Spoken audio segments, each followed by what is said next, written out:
Tu as déjà eu cette sensation étrange d'être un spectateur parfaitement lucide, au milieu d'un monde qui semble jouer une pièce de théâtre un peu absurde? Cette impression que ton esprit ne peut pas s'empêcher de disséquer chaque info, chaque conversation, chaque événement jusqu'à en sentir toute la complexité, voire toute la douleur. Si tu as l'impression de souffrir de trop comprendre, si cette pensée qui fuse dans tous les sens te donne le sentiment d'être profondément seul, alors cette vidéo va pointer du doigt ce vécu. Ce que tu ressens, ce n'est pas une anomalie. C'est simplement la conséquence d'un esprit qui voit les choses avec un peu trop de clarté. Aujourd'hui, on ne va pas chercher de solution miracle. On va chercher à comprendre. On va essayer de mettre des mots sur ce malaise si particulier, qui naît souvent à la rencontre de deux façons de fonctionner. Une lucidité perçante et une pensée qu'on pourrait décrire comme étant en arborescence. Non, ce n'est pas dans ta tête. Ce que tu ressens est bien réel. La première piste pour comprendre ce sentiment, c'est ce qu'on peut appeler la lucidité.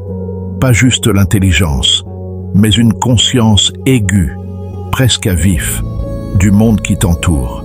C'est comme voir les choses en haute définition, sans le filtre un peu flou de l'insouciance que beaucoup de gens semblent avoir.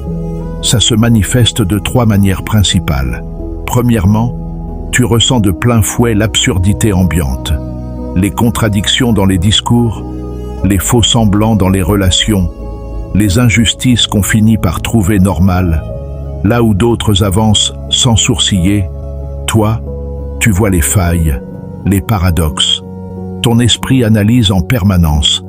Il ne peut s'empêcher de tout décortiquer. Et cette analyse constante, ça t'épuise. Parce qu'une fois que tu as compris quelque chose, tu ne peux pas désapprendre. C'est comme si tu étais condamné à voir les coulisses en permanence, ce qui peut te plonger dans une sorte de désillusion, un sentiment d'être en exil à l'intérieur de toi-même. Deuxièmement, et c'est logique, cette lucidité a tendance à isoler. Comment tu veux partager une vision du monde aussi nuancée et parfois si sombre quand ton entourage semble glisser à la surface des choses? Les conversations banales te paraissent insupportables, pas par snobisme, mais parce qu'elles sonnent faux. Tu te sens en décalage, comme si tu ne parlais pas tout à fait la même langue. Cet isolement, souvent, tu ne le choisis pas.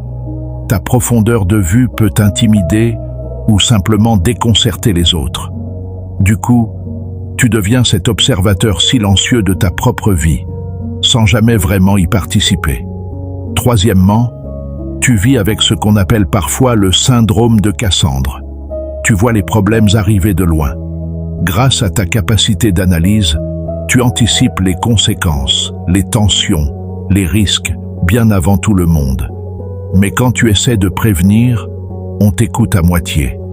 On te traite de pessimiste, de rabat-joie. Et puis, quand ce que tu avais prédit arrive, personne ne vient te dire « Au fait, tu avais raison ».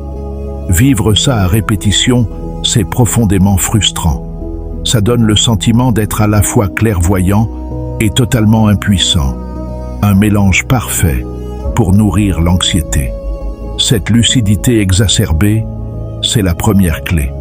Elle t'arrache le voile confortable de l'ignorance et te laisse face à une réalité souvent bien plus crue.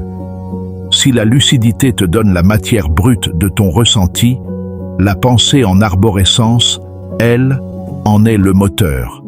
C'est une métaphore pour décrire un style cognitif. La plupart des gens ont une pensée plutôt linéaire. Une idée A mène à une idée B, puis à une idée C. C'est une ligne droite. Toi, c'est différent.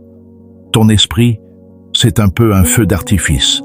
Une seule idée, une étincelle, ne crée pas une suite logique, mais une explosion de pensées qui partent dans toutes les directions en même temps. C'est ça, la pensée en arborescence. Chaque idée est un tronc qui se divise en plein de branches, qui elles-mêmes se ramifient en d'autres idées, souvenirs, questions, hypothèses. C'est une activité cérébrale incroyablement riche et créative. Mais ça a un coût. Le premier coût, c'est l'épuisement. Ton cerveau n'a pas vraiment de bouton off. Même la nuit, il mouline, il analyse, il fait des liens. Ce qui explique pourquoi beaucoup de gens qui fonctionnent comme ça se plaignent d'insomnie ou de rumination.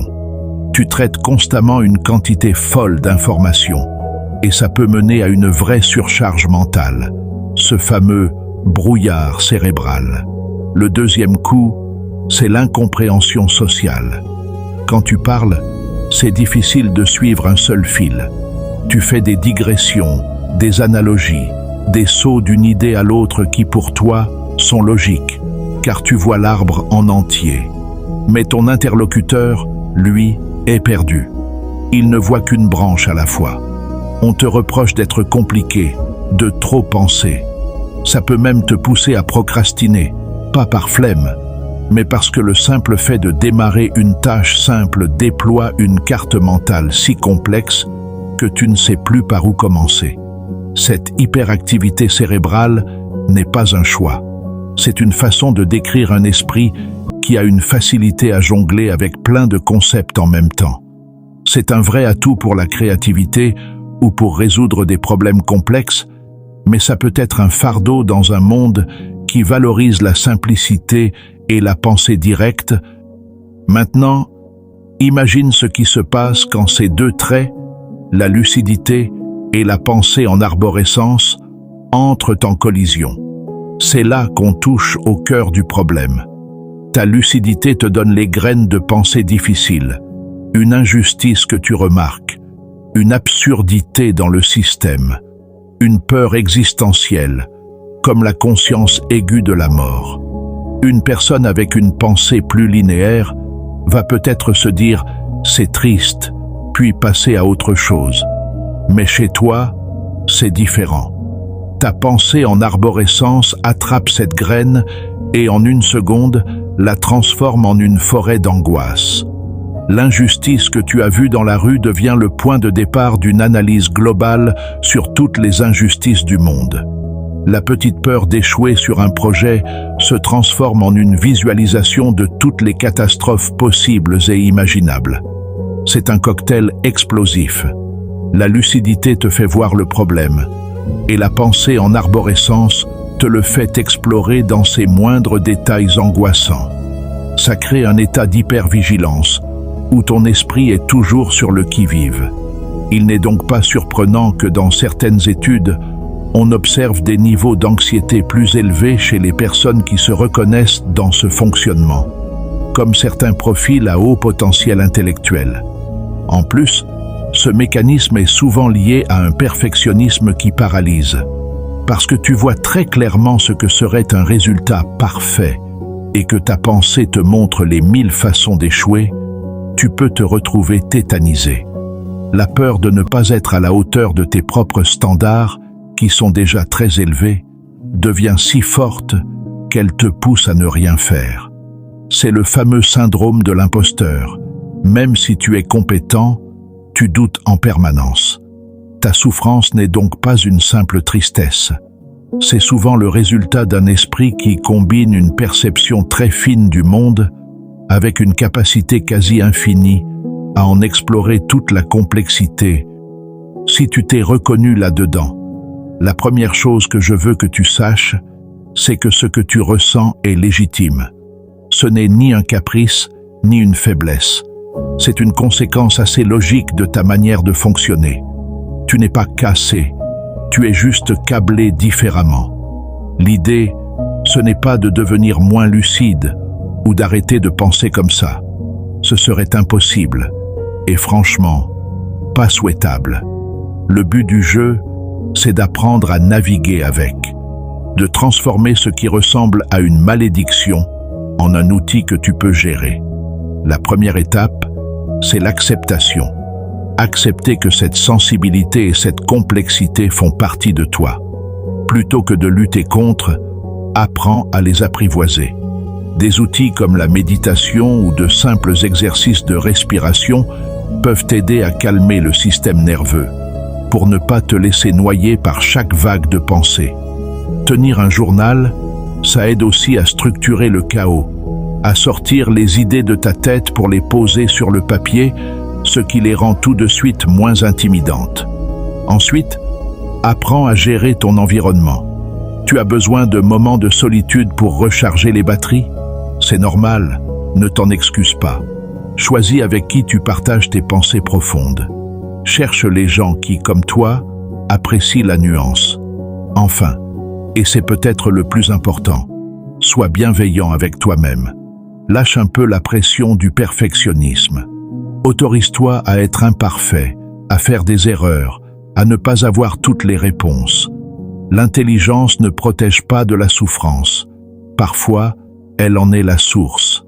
La sagesse, finalement, ce n'est pas de tout comprendre, mais d'accepter qu'on ne peut pas tout contrôler. Ce que tu vis est un chemin qui peut être difficile, mais c'est aussi un chemin qui peut mener à une profondeur de vie, une créativité et une empathie incroyables. Et tu n'es pas seul à marcher dessus. Si cette vidéo t'a semblé bénéfique, partage dans les commentaires une situation où ta lucidité ou ta pensée foisonnante t'a fait te sentir en décalage. Créons ici un espace pour en discuter et se soutenir, juste pour nous rappeler que non, nous ne sommes pas seuls. Et si tu veux continuer à explorer ces sujets, abonne-toi pour ne pas manquer les prochaines vidéos.